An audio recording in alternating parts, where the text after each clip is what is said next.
Eh, Tremendo tema que me han pedido que trate hoy, ¿no? El tema de la apostasía.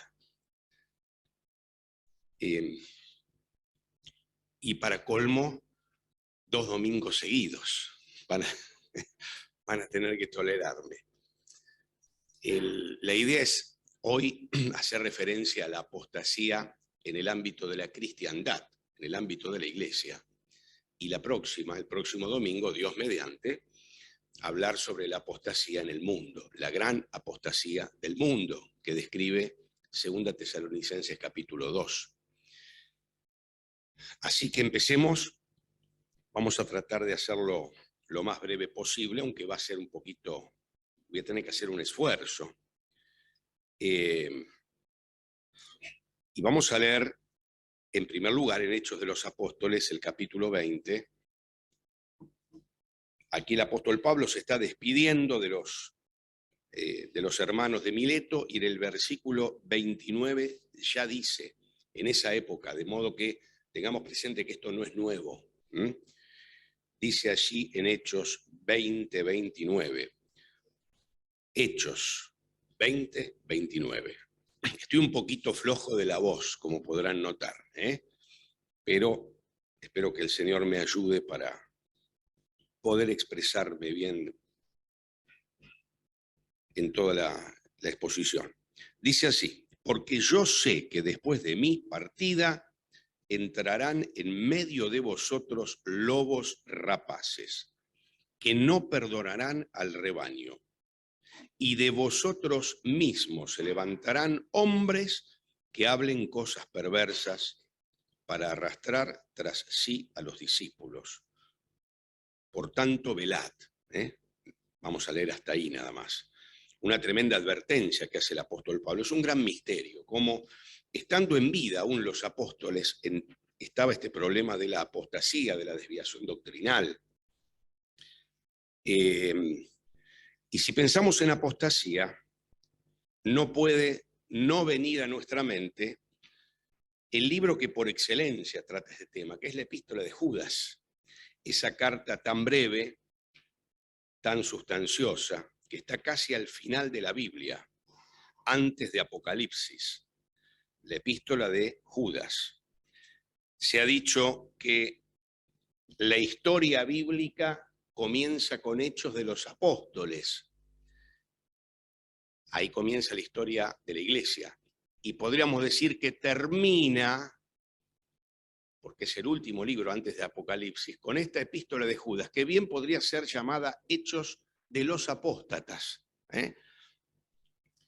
Y vamos a leer algunos versículos de esta epístola, y yo quisiera desarrollar algunos temas que están acá en la epístola de Judas. Vamos a leer a partir del versículo 3. Amados, por la gran solicitud que tenía de escribiros acerca de nuestra común salvación, me ha sido necesario escribiros exhortándoos que contendáis ardientemente por la fe, que ha sido una vez dada a los santos. Porque algunos hombres han entrado encubiertamente, los que desde antes habían sido destinados para esta condenación, hombres impíos, que convierten en libertinaje la gracia de nuestro Dios y niegan a Dios el único soberano y a nuestro Señor Jesucristo. Mas quiero recordaros, ya que una vez lo habéis sabido, que el Señor, habiendo salvado al pueblo sacándolo de Egipto, después destruyó a los que no creyeron. Y a los ángeles que no guardaron su dignidad, sino que abandonaron su propia morada, los ha guardado bajo oscuridad en prisiones eternas para el juicio del gran día, como Sodoma y Gomorra y las ciudades vecinas, las cuales, de la misma manera que aquellos, habiendo fornicado e ido en pos de vicios contra naturaleza, fueron puestas por ejemplo, sufriendo el castigo del fuego eterno. No obstante, de la misma manera, también estos soñadores mancillan la carne, rechazan la autoridad y blasfeman de las potestades superiores. Vamos a pasar al versículo 10. Pero estos blasfeman de cuantas cosas no conocen, y en las que por naturaleza conocen se corrompen como animales irracionales. Ay de ellos, porque han seguido el camino de Caín y se lanzaron por lucro en el error de Balaam y perecieron en la contradicción de Coré. Estos son manchas en vuestros ágapes, que comiendo impúdicamente con vosotros se apacientan a sí mismos, nubes sin agua, llevadas de acá para allá por los vientos, árboles otoñales, sin fruto, 2 veces muertos y desarraigados. Fieras ondas del mar, que espuman su propia vergüenza, estrellas errantes, para las cuales está reservada eternamente la oscuridad de las tinieblas. De estos también profetizó Enoc, séptimo desde Adán, diciendo: He aquí vino el Señor con sus santas decenas de millares para hacer juicio contra todos y dejar convictos a todos los impíos de todas sus obras impías que han hecho impíamente y de todas las cosas duras que los pecadores impíos han hablado contra él. Estos son murmuradores, querellosos, que andan según sus propios deseos, cuya boca habla cosas infladas, adulando a las personas para sacar provecho. Pero vosotros, amados, tened memoria de las palabras que antes fueron dichas por los apóstoles de nuestro Señor Jesucristo, como la que hemos leído en Pablo en Hechos recién. Los que os decían, en el postrer tiempo habrá burladores que andarán según sus malvados deseos. Estos son los que causan divisiones, los sensuales, que no tienen al Espíritu. Pero vosotros, amados, edificando sobre vuestra santísima fe, orando en el Espíritu Santo, conservaos en el amor de Dios, esperando la misericordia de nuestro Señor Jesucristo para vida eterna. Versículo 24, y aquel que es poderoso para guardaros sin caída y presentaros sin mancha delante de su gloria con gran alegría. Al único y sabio Dios, nuestro Salvador, sea gloria y majestad, imperio y potencia, ahora y por todos los siglos. Amén. Bien, Judas tenía la intención original de escribir, dice, acerca de nuestra común salvación. Hoy diríamos que tenía ganas Judas de escribir acerca de la soteriología, que es esa rama de la teología que habla sobre la salvación, la doctrina de la salvación. Un tema precioso, un tema reconfortante, ¿eh? Pero de pronto dice que sintió un cambio de dirección. No sería suficiente con un mero ensayo doctrinal sobre un tema grato, que es el tema de la salvación. Adquiría tremenda importancia la urgencia de darles una advertencia. Una advertencia. Por eso digo que no son temas simpáticos hablar de la apostasía. Creo que lo que ayer edificó mi amigo Ricky, de darles ánimo, yo me parece que lo voy a derribar, porque voy a hablar de los apóstatas, aunque es un chiste, porque la epístola termina con una voz de ánimo y de esperanza. Pero realmente hablar de estos temas es como el bioquímico que tiene que estar ahí analizando todas esas sustancias, las más repugnantes del cuerpo humano, ¿no? Discúlpenme si hay aquí algún bioquímico, pero es eso lo que hacen los bioquímicos, allí analizando la sangre y otras cosas más. Pero es importante, es necesario hacerlo. Es necesario hacerlo. Dicen algunos médicos que tener un buen diagnóstico de una enfermedad es tener la mitad de la enfermedad curada. Entonces es necesario tener estos espacios, aunque no sea muy grato. Por lo menos a mí no me resulta grato estudiar esta puntillosa descripción que hace Judas de los apóstatas, pero hay que hacerlo.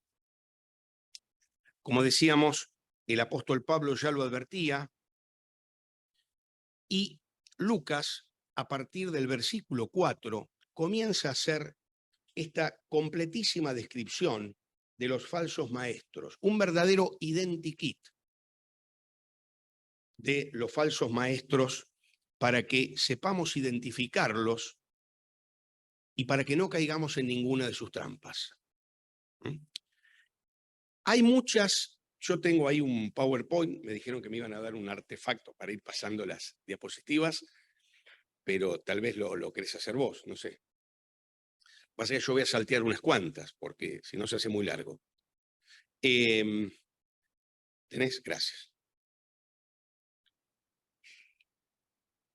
Esto lo pasamos de largo, eso lo pasamos de largo, ahí no veo nada de lo que dice. Ahí está el problema, la exhortación. Bueno, fíjense todas las características que yo encontré de los apóstatas. Pero no es solamente esa lista. Sigue la lista. Encontré 24. No digo que sean 24, yo encontré 24. Yo digo como que los apóstatas están activos las 24 horas del día. Una pavada que estoy diciendo, ¿no? Porque no es que sean 24 por esa razón. Pero yo quisiera solamente algunas de estas características, pasando por alto otras, ir pensando e ir meditando en estas. No voy a dejar la lista para que ustedes no se distraigan mirando. Lo dejo ahí. En primer lugar, dice Judas que estos son infiltrados. Lo dice en el versículo 4. Estos son infiltrados. Es como que estos falsificadores no habían entrado por la puerta grande. Era un movimiento subterráneo de intriga, de engaño. ¿Y quiénes son? Se supone que muchos son ministros del Evangelio, mantienen algunas posiciones de liderazgo en la cristiandad, obispos, miembros de consejos de iglesias, profesores de seminarios teológicos. Acá la palabra griega hace referencia a un peligro desde adentro. Un peligro desde adentro. Es una palabra muy expresiva en griego, no importa cuál es, pero está ahí escrita, que hace referencia y se usa para palabras seductoras, halagüeñas, de un contendiente astuto que se filtran gradualmente en el interior de las mentes. Estos apóstatas operaban de una manera astuta, subrepticia, no venían directamente con la falsa doctrina de frente, porque podrían ser fácilmente identificados y neutralizados, sino que eran palabras seductoras de un contendiente astuto que se filtran gradualmente en el interior de las mentes, en el interior de las iglesias. Lo que buscaban era la intromisión de innovaciones que acababan por socavar y por resquebrajar la fe tradicional, la fe original. Este es el sentido de este término que menciona el versículo 4.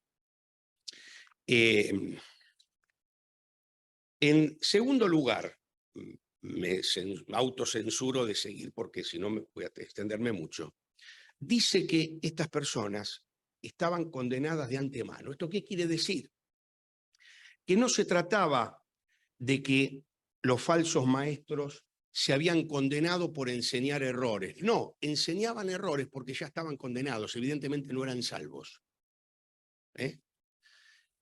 Eran falsos creyentes infiltrados en las iglesias que, como consecuencia de que no tenían vida espiritual en sí mismos, enseñaban estas falsedades.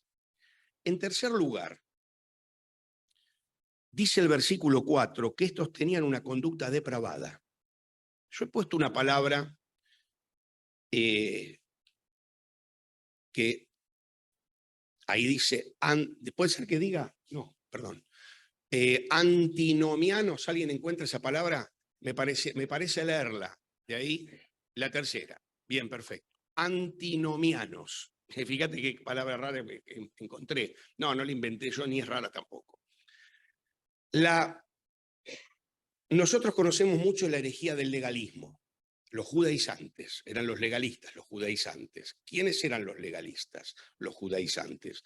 Los que decían a los creyentes, usted quiere hacerse cristiano, bien, primero tiene que hacerse judío, circuncidarse, cumplir toda la ley ceremonial, toda la ley ritual, y después recién puede pasar a ser cristiano. Esos eran los legalistas, los judaizantes, los que le hacían la vida imposible a Pablo. Pablo iba y predicaba el evangelio a los gentiles y les decía, ustedes pueden ser cristianos, y venían los judaizantes y decían, sí, pero espere, primero ser judíos, tiene que circuncidar, esos eran los legalistas. Bien, la herejía opuesta al legalismo eran el antinomianismo. El legalismo decía, hay que obedecer la ley judía, incluso las leyes ceremoniales, para salvarse. Y los antinomianos decían, no hay que obedecer ninguna ley, estamos en la gracia de Dios y cada uno puede vivir como se le antoje. Sin normas, quiere decir antinomianos, ¿no? Las personas que no aceptaban ningún tipo de norma. En nombre de la supremacía de la gracia, eran absolutamente indiferentes a las normas morales, a las normas que Dios había establecido. Dice que pervierten entonces la gracia de Dios, convierten la gracia de Dios en una excusa para, en este caso, la inmoralidad más flagrante.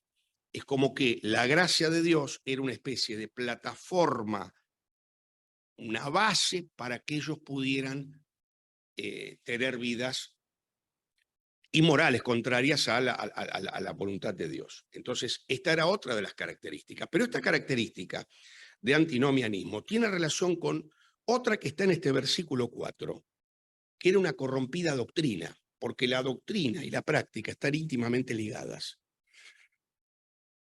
No están separadas. Una buena doctrina, si realmente uno la cree y la vive, se refleja en una buena práctica, en una buena vida. Si no es que realmente yo no creo eso, no la... Y al revés, una buena práctica está fundamentada en una buena doctrina, en una correcta doctrina. Están intrínsecamente unidas. Esta vida inmoral de estas personas estaba fundamentada en que, según el versículo 4 hemos leído, niegan a Dios, el único soberano, y a nuestro Señor Jesucristo. Atacaban la persona de Cristo, negaban la deidad de Cristo, negaban la muerte vicaria de Cristo, su resurrección.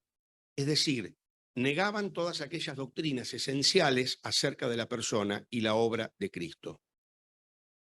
Entonces, hay muchas tendencias que la verdad que no son, mucho de lo que vamos a decir acá nos puede sonar ajeno, porque la verdad que en el ámbito de nuestras iglesias no han entrado en muchas de las cosas que hemos visto acá, o prácticamente nada de las que vamos a ver. Pero son un grave peligro y están instaladas en la cristiandad, están instaladas. No podemos mirar para otro lado como decir esto a nosotros no nos va a tocar o no nos toca. Entonces, se trataba entonces de doctrinas que negaban cuestiones fundamentales del Señor Jesucristo, como que le negaban a Jesucristo el derecho a juzgar y establecer lo que está bien y lo que está mal. Era una especie de Jesús en su aspecto meramente humano, ¿cierto? Negándole la autoridad divina al Señor Jesucristo y la autoridad que tiene el Señor Jesucristo para juzgar el pecado. Por otro lado, se dice en el versículo 5, yo he puesto la palabra renegados, porque se refiere al Israel incrédulo. Al Israel incrédulo. ¿Qué mayor privilegio que pertenecer al pueblo elegido, al pueblo de Israel, no es cierto? Pero dice que a pesar de esto, algunos no creyeron, a pesar de que vieron la obra, la mano de Dios, a pesar de eso, no creyeron. Y aquí no se trata de el que se aparta, sino el que, siendo un mero profesante, permanece en la estructura de la iglesia local y desde ahí ejerce su influencia. Piensen que el Israel incrédulo estaba mezclado con los verdaderos, con los creyentes fieles. La parte de Israel incrédulo no armaron las valijas y se fueron con los cananeos, estaban ahí, ¿cierto? Juntos. Entonces, yo pienso que muchas personas, tal vez, habiendo nacido en el seno de familias creyentes, habiendo recibido enseñanza sana, habiendo estado en contacto con ejemplos de fidelidad, a pesar de eso, a pesar de haber recibido los mayores privilegios, como el caso de Israel, se convierten, en este caso que dice el apóstol, en lobos con piel de ovejas, apostatando de la fe y desviando al pueblo de la verdad. En ese sentido, creo que viene la comparación con el Israel incrédulo. Recordemos que estos apóstatas no son creyentes, no son personas nacidas de nuevo que de pronto se apartan, no, son incrédulos, no han nacido de nuevo y están en el seno de la iglesia a veces mezclados. Pero si leemos la comparación que hace con Sodoma y Gomorra, se me fue el texto, y los ángeles, hace referencia a los ángeles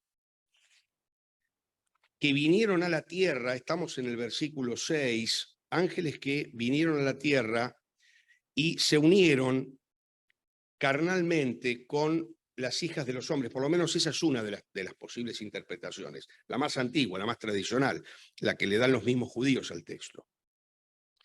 Dice, los ángeles no guardaron su dignidad, sino que abandonaron su propia morada. Y después dice, como Sodoma y Gomorra, las ciudades vecinas, cometiendo toda clase de vicios contra naturaleza. ¿Qué hace referencia? ¿A qué se refiere con esto? ¿Qué tienen en común estos ángeles que abandonaron su propia morada con los de Sodoma y Gomorra que abandonaron? Lo que tienen en común es que ambos abandonaron el estado que Dios les había señalado. Los ángeles aspiraron a un oficio que no era para ellos. Los sodomitas desafiaron el orden natural y los falsos maestros poco les importa el plan de Dios, sino que tienen su propia agenda. Creo que yo lo puse así en esa lista. Tienen su propia agenda. Una agenda que no se ajusta a los planes y deseos de Dios. Es como que muchos pretenden escribir su propia Biblia. Seleccionan lo que les sirve, lo que no, lo tachan, tuercen las escrituras, todo para justificar sus deseos. Fíjense, por ejemplo, ¿cierto? La frase, de la misma manera, sugiere que los pecados de Sodoma y Gomorra eran semejantes a lo que hicieron los ángeles abandonando su propia morada. Y hoy tenemos una enorme cantidad de iglesias, supuestamente cristianas, que adhieren a ciertas ideologías, que adhieren a ciertas posturas, que no están en la palabra. Ellos tienen su propia agenda, han escrito su propia Biblia. Incluso no tengo ahí la fotografía, pero ya está la Biblia llamada inclusiva, ¿no? Donde se ha borrado, se ha quitado toda referencia negativa hacia ciertas prácticas que la Escritura desde siempre ha catalogado como incorrectas. Sigue diciendo el versículo 8 que estas personas eran soñadores, le llama soñadores. A ver si que puse acá. No, esto para después. Eran soñadores. ¿Por qué? Porque parece ser que muchos daban el pretexto que sus acciones estaban legitimadas por ciertas visiones que ellos habían tenido. Un autor dice, su vida mental está contaminada, viven en un mundo de fantasías. Como el hombre que sueña y cree oír y ver muchas cosas, muchos de estos falsos maestros decían haber recibido revelaciones de Dios para negar el señorío de Cristo y para enseñar sus falsas doctrinas. Lo que está diciendo, continúa diciendo este autor, viven en un mundo irreal de engaños, como ese mentiroso que se termina creyendo sus propias mentiras, ¿no? Entonces, fundamentaban muchas de estas cosas en supuestas visiones, supuestas revelaciones, y esto tiene que ver con un peligro que está siempre en la iglesia latente, que es poner la experiencia personal a la misma altura o por encima de la revelación. El otro día me encontré por la calle con un creyente y yo le comentaba que a veces visitaba alguna iglesia y demás, y él me decía, en mi iglesia Dios nos dijo que no salgamos a predicar. Me asombró, pero ¿cómo? ¿De qué manera Dios se lo dijo? Que no salgan a predicar. Dios se lo dijo al pastor. Dios le reveló al pastor que no salgan a predicar, porque que Dios va a traer a los que tienen que ser, pero no tenemos que ser. Y el pastor quería, pero Dios le dijo, no salgas. Bueno, a ver, era en vano ponerse a discutir en medio de la calle sobre ese tema. Pero es un ejemplo bien claro cómo en la cristiandad en general, insisto, para nosotros nos puede parecer algo ridículo y bizarro, ¿no es cierto? Pero muchas de estas cosas predominan. en muchos ámbitos llamados evangélicos. Priorizar supuestas revelaciones, visiones, por sobre lo que claramente dice la Escritura. Es muy peligroso y es una tendencia que cada vez se incrementa más. En el versículo 8 dice: rechazan la autoridad.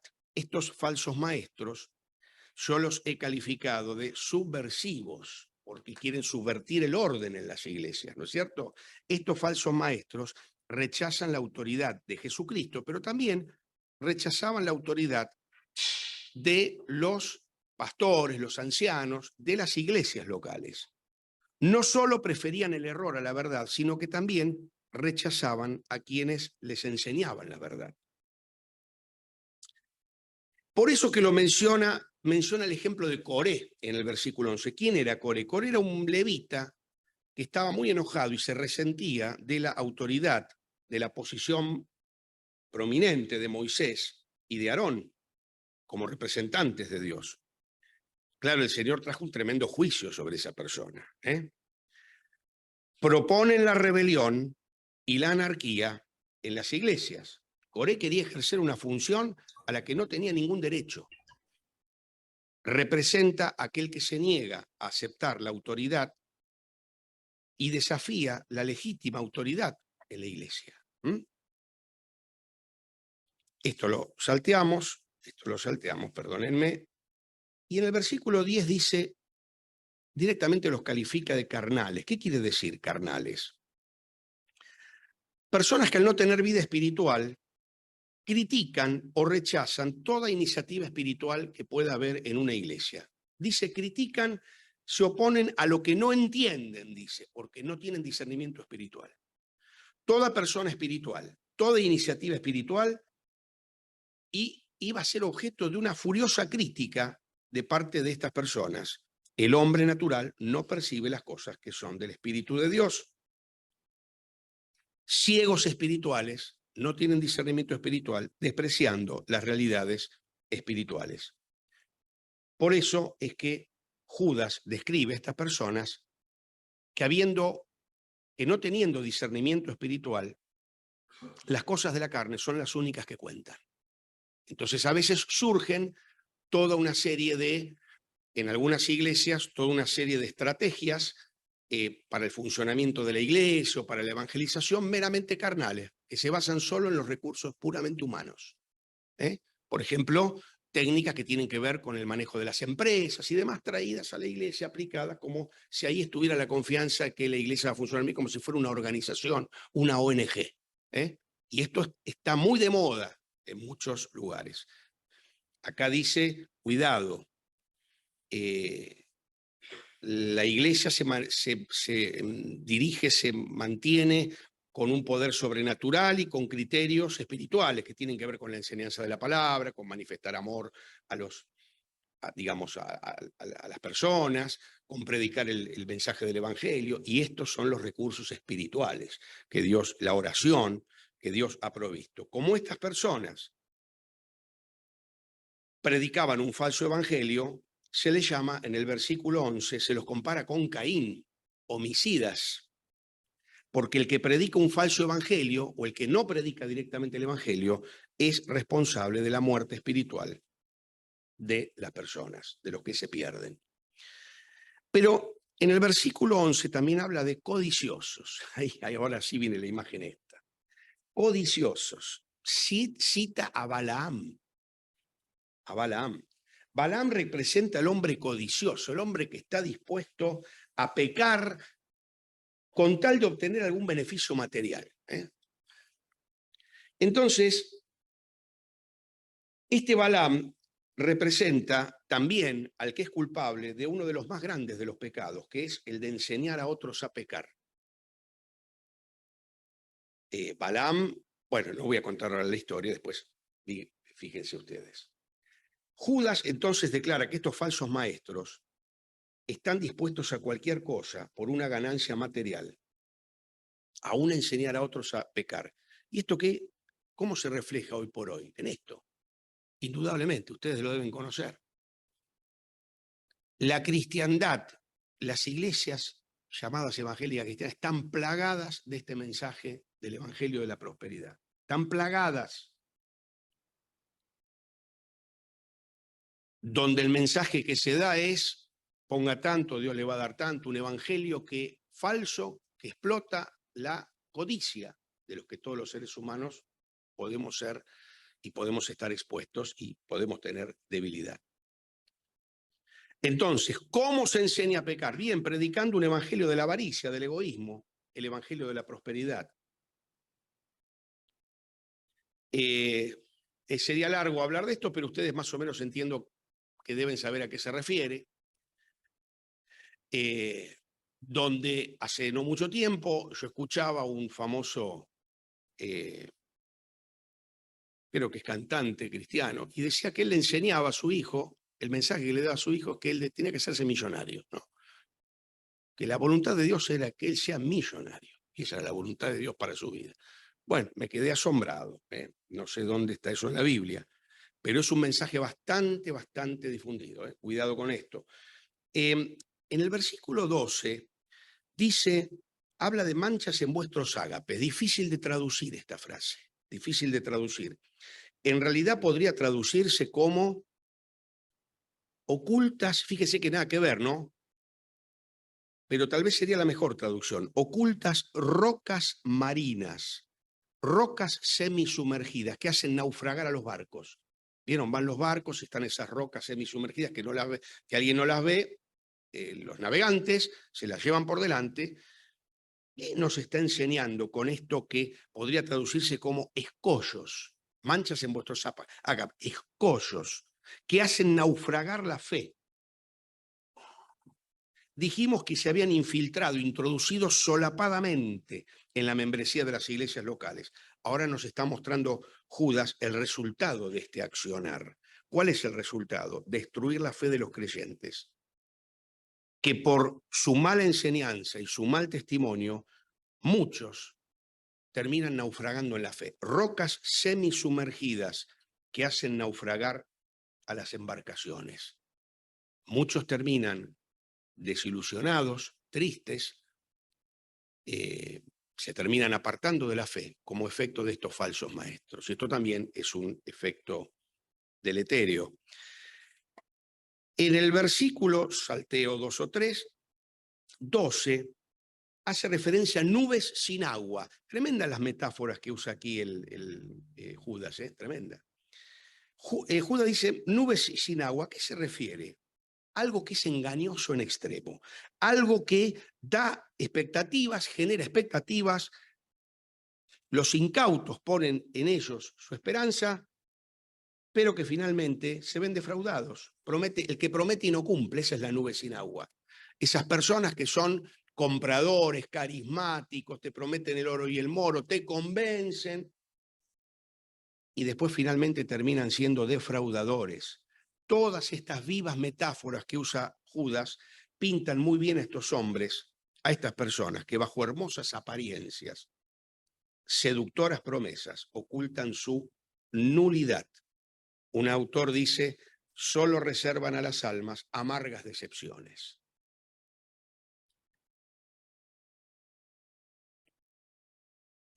Bien. También hay otra metáfora que usa Judas que dice estrellas errantes, que extravían a los peregrinos. ¿Qué quiere decir? ¿Qué es una estrella errante? Bueno, la navegación se guiaba en aquella época mirando las estrellas, ¿no? Ahora, una estrella fugaz puede servir de guía para la navegación, puede servir de punto de referencia de algo. Y acá los compara con esto. Se presentan como luz, como guía, pero no son más que extravío. Carecen de valor como ayuda en la navegación, carecen de valor. Es imposible, dice un autor, conseguir dirección espiritual de estos meteoros religiosos. Cometas de la religión, le llaman. Cometas, fuegos artificiales. Personas que presentan hermosos shows religiosos, y esto es real, está ahí en la calle Lavalle, en el centro de Buenos Aires, no es algo que yo armé copiando y pegando, es así, y aunque muchos no digan en la puerta show de la fe, son verdaderos shows, pero que al momento de ser una guía para la fe, un sustento para la fe que brinda la palabra, son meteoros espirituales, fuegos artificiales. Muestran grandes espectáculos, careciendo de sustancia. Y en el versículo 15 es tremendo, porque dice que son impíos, pero no lo dice una vez, lo dice como 4 o 5 veces, usa esa misma palabra. Hoy nosotros diríamos, cuidado, cuando redactamos algo no use siempre la misma palabra, eso es redundante, pero acá Judas no le importó. Usó esa misma palabra, lo hemos leído en el versículo 15, ¿no? ¿Se acuerdan que yo destacaba esas palabras cuando la leía? Para hacer juicio contra todos y dejar convicto a todos los impíos, de todas sus obras impías, que han hecho impíamente, de todas las cosas duras que los pecadores impíos han hablado contra él, en un solo versículo. Impío es aquel que no tiene temor de Dios. Es lo opuesto a la piedad. La piedad es tener en cuenta a Dios y tener una debida reverencia ante Dios. Los impíos son los que no hacen caso omiso de Dios. Y esto tiene que ver con una actitud de soberbia, indudablemente. Despreciar a Dios, pero la impiedad va más allá de hacer caso omiso de Dios. Le añade un matiz de hostilidad hacia las cosas de Dios, que tal vez no se expresa de un modo directo, porque nadie va a ser un líder religioso que manifieste públicamente que es hostil a Dios, pero en muchas cosas tal vez que se hacen se manifiesta una hostilidad hacia la verdad, hacia el Evangelio, hacia las cosas de Dios. Esto también. Muy bien, y vamos a los 2 últimos puntos. Dice en el versículo 19 que eran divisionistas, dicen los que separan, se traduce literalmente. Provocan cismas, partidos que se separan de la iglesia para formar una secta. Matthew Henry dice, los falsos maestros eran, entre paréntesis pone, lo son siempre, causantes de divisiones mediante su maligna propaganda, que siempre encuentra en los miembros carnales de las congregaciones un clima de cultivo infeccioso. Pedro dice, introducirán encubiertamente herejías destructoras. La frase herejías destructoras se traduce como facciones de destrucción.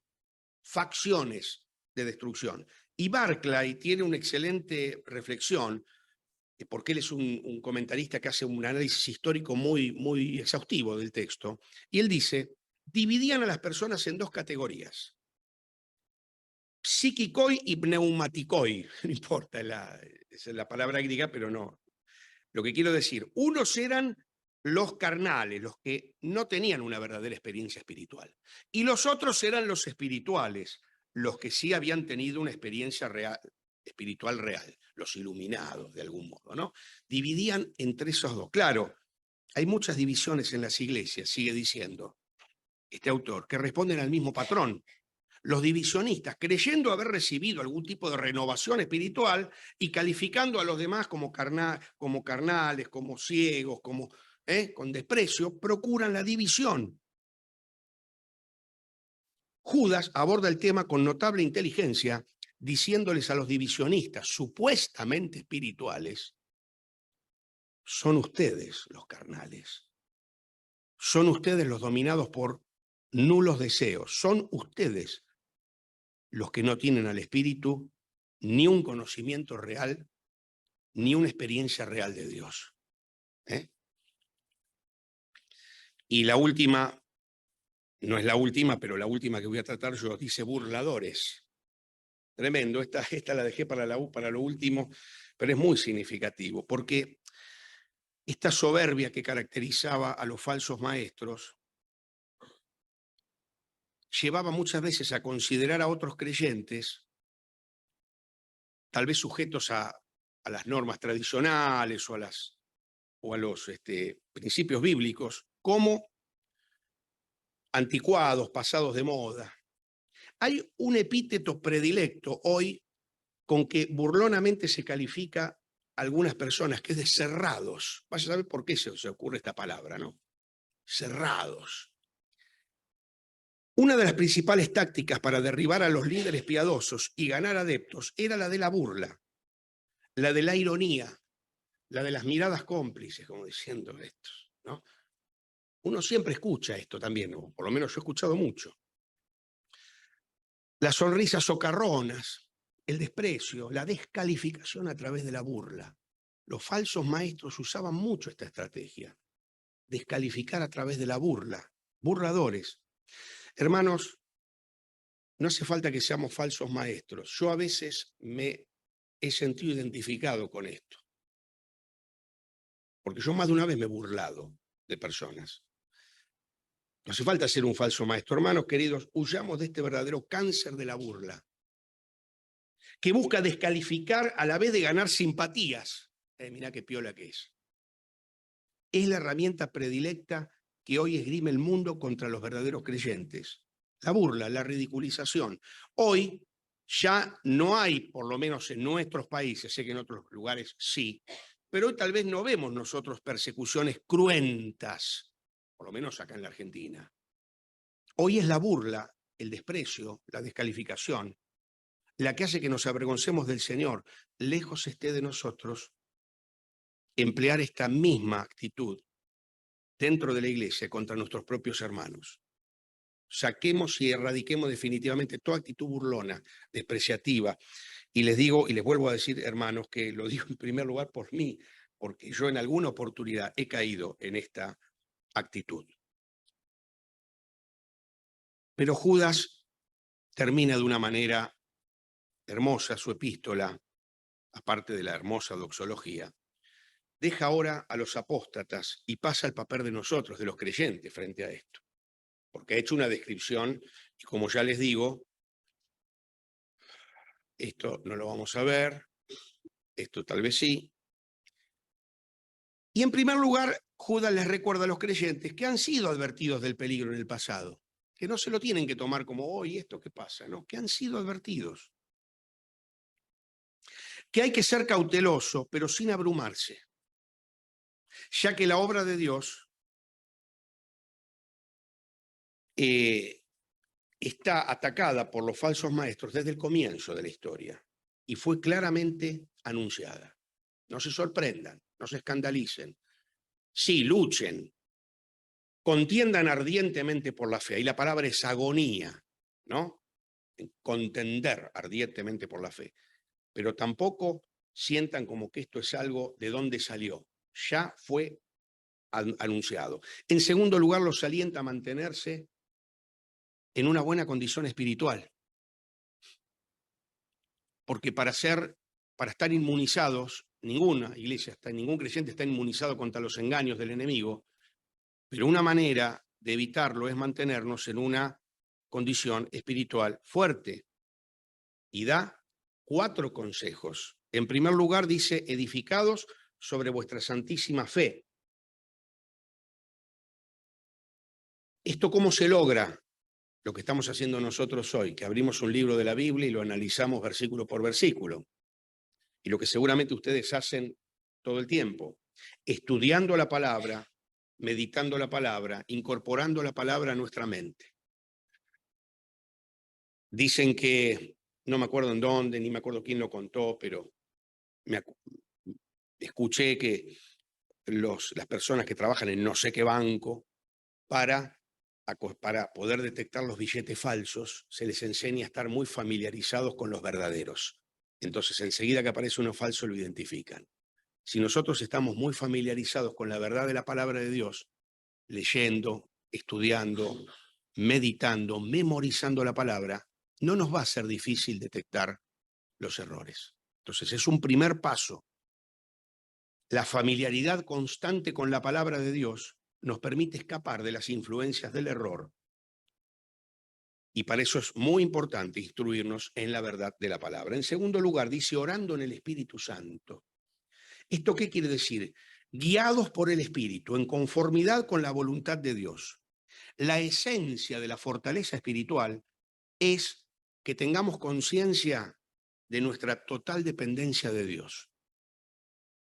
Y esto es orar en el Espíritu Santo, porque la oración es el reconocimiento de nuestra dependencia de Dios. Hemos reconocido los peligros, algunos, porque hay más.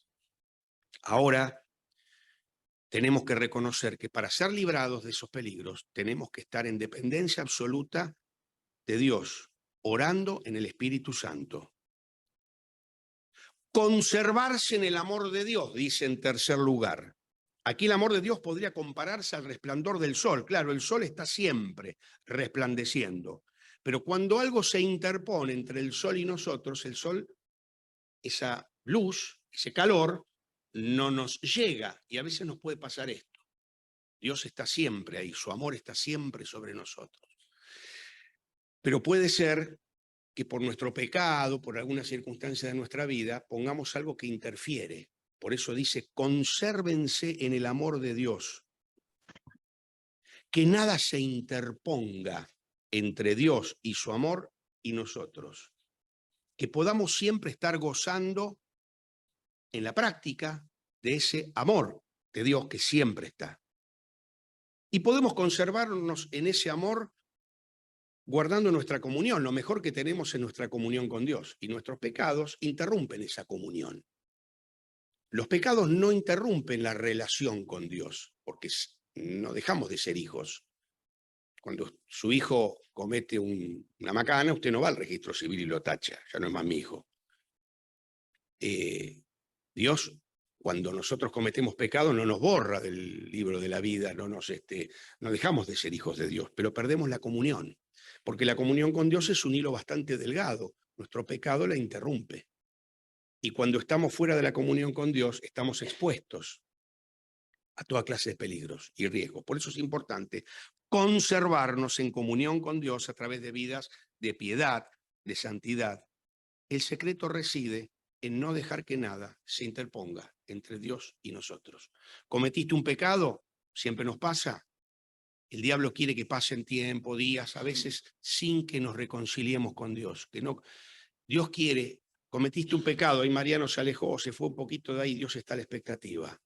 Espera que le confesemos el pecado, que le pidamos perdón y que inmediatamente restablezcamos nuestra comunión con Él. Dios está esperando. Y en último lugar, estar aguardando con anhelo la manifestación de nuestro Señor Jesucristo para vida eterna. Esto se refiere al inminente retorno del Señor Jesús, que tal vez hablaremos un poquito más la próxima cuando hablemos de la apostasía del mundo. En días de oscuridad, en días de apostasía, esperamos ese inminente retorno del Señor Jesucristo, anhelamos ese encuentro y esto nos tiene que dar esperanza, nos tiene que dar paz, ¿no? Estar con esa en nuestra mente siempre presente, ese momento en que el Señor vuelve a este mundo, viene a llevar a su iglesia. Como decíamos, en días de oscuridad y de apostasía, tenemos que mantener siempre esta luz de la esperanza en el retorno del Señor, para no desanimarnos, para no desfallecer. Como dice un himno, en tristeza y tempestades, una luz se ve.